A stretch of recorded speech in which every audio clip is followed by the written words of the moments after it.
Welcome to Retro Skill Modelling. This is part 1 of Hella's Alouette 3 helicopter, skill 1 to 72. In part 1, I'm going to be sculpting the elephant's head and doing the canvas look for the rest of the elephant. So let's jump into this and see how I get on. The first thing I've got to do is make up the canopy without actually gluing it together, so I can get the correct sizing for the elephant's head. I'm simply doing this by holding it all together with masking tape.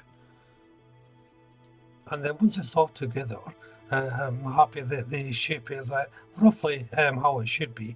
I'm just going to cover it all up in kitchen film or cling film. This is just to protect the canopy because I'm going to be moulding the elephant's head onto it. Here I've got some air drying clay. This is very good for moulding and sculpting. And the beauty about it is you don't need a kiln. You can just leave it in your house, and over time, a period of about 2 days, it will dry to a solid state. So to sculpt the head, I've just taken a ball and flattened it, and then I'm going to get the measurement by pressing it onto the actual canopy itself. Now I should point out at this stage I am no sculptor, no artist, so I really don't know how this is going to turn out. All I've got to work with is a picture from the internet of an Indian elephant, so your guess is as good as mine how this will all turn out in the end. But nonetheless, it is a bit of fun. So I'm just trying to get the initial shape of an elephant's head here, like a blank, sort of like a elongated triangular shape. I'm trying to be careful not to squeeze the clay out too much to impede one edge of the canopy, because this part of the canopy is clear for the pilot. I've then taken another piece of clay and rolled it out into a sausage shape, then just shaped it in a rough look of a trunk and attached it to the blank head. Now this trunk is going to flop about somewhat until it starts drying, but it's easy enough to reshape if need be. So I'm just doing it in like an S configuration here.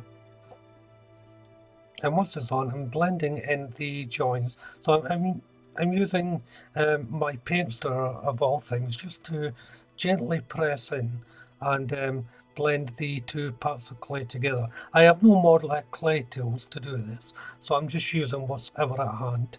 But the paint stirrer is quite a handy little tool to do this. One end is flat, the other one is a little scoop. So it gives you a curved area to work with. But as you can see, the shape's starting to come along now. Now I'm building some features onto the head. So first of all, the top of the head, there's this ridge part.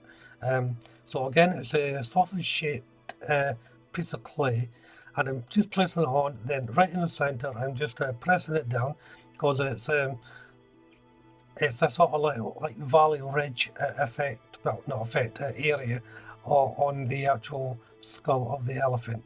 And again, I'm just blending in the joint. And once that's in, I'm just pressing my stirring tool inside the trunk to create the mouth. So just a little line going right down underneath the trunk. Next are the eyes. So to make the socket, I'm using the round part of the stirring tool just to put a dent into the side of the skull. Then I'm using two tiny little bits of clay, rolling them off the eyeball and placing them in. This is quite tricky to get the size right. Once the eyes are in, it's time to put in the eyelids. Just a tiny little piece of clay halfway on the eye, so halfway down the eye, and again just blending it in. You have to be very careful here because it's such a small part, it can easily get lost. So it's starting to come to shape now. If I hold up to the camera, you may just about make it up. Unfortunately, the white just wash out the camera somewhat. So I'll just zoom in a little bit. You may be able to see the eye a little bit better though. Now notice the eye's lid is a little bit slanted, giving it a comical look. So I'm just going to change that and press it down so it's more horizontal. And one eye done, I'm doing the second eye now. I'm adding a little bit more clay to the front now to give the joint of the trunk to the skull more definition, because it sort of does raise up a bit and has this ridged effect. So a little bit more clay to achieve that. And once it's in, I'm just marking it as I go along to try and look like elephant skin. And now for the ears. This is just a flat piece of clay, then cut down so it sort of resembles almost like a triangular shape. Now remember, the Indian elephant has smaller ears than the African elephant, so I'm doing this keeping that in mind, making sure they're not too large. So I'm just shaping them as I go along. As you can see there, I'm just cutting some excess off before placing that back on. And I'll just carry this process along until I'm happy with the size of them. And then I'll just gently blend them into the head. So the blending process is the same again, just pressing it in, making sure all the joints are covered up. It's the basic shape done. I'm fairly happy with it. I've never done this before, so if I just hold it up, then there it is there. The other side that hasn't got the ear because of the pilot.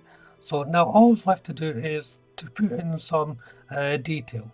So again, I'm using my stirring tool and a cocktail stick as well, and I'm just putting in skin markings, little creases and lines and so forth. And obviously the end of the trunk, I'm just placing into little holes for the nostril.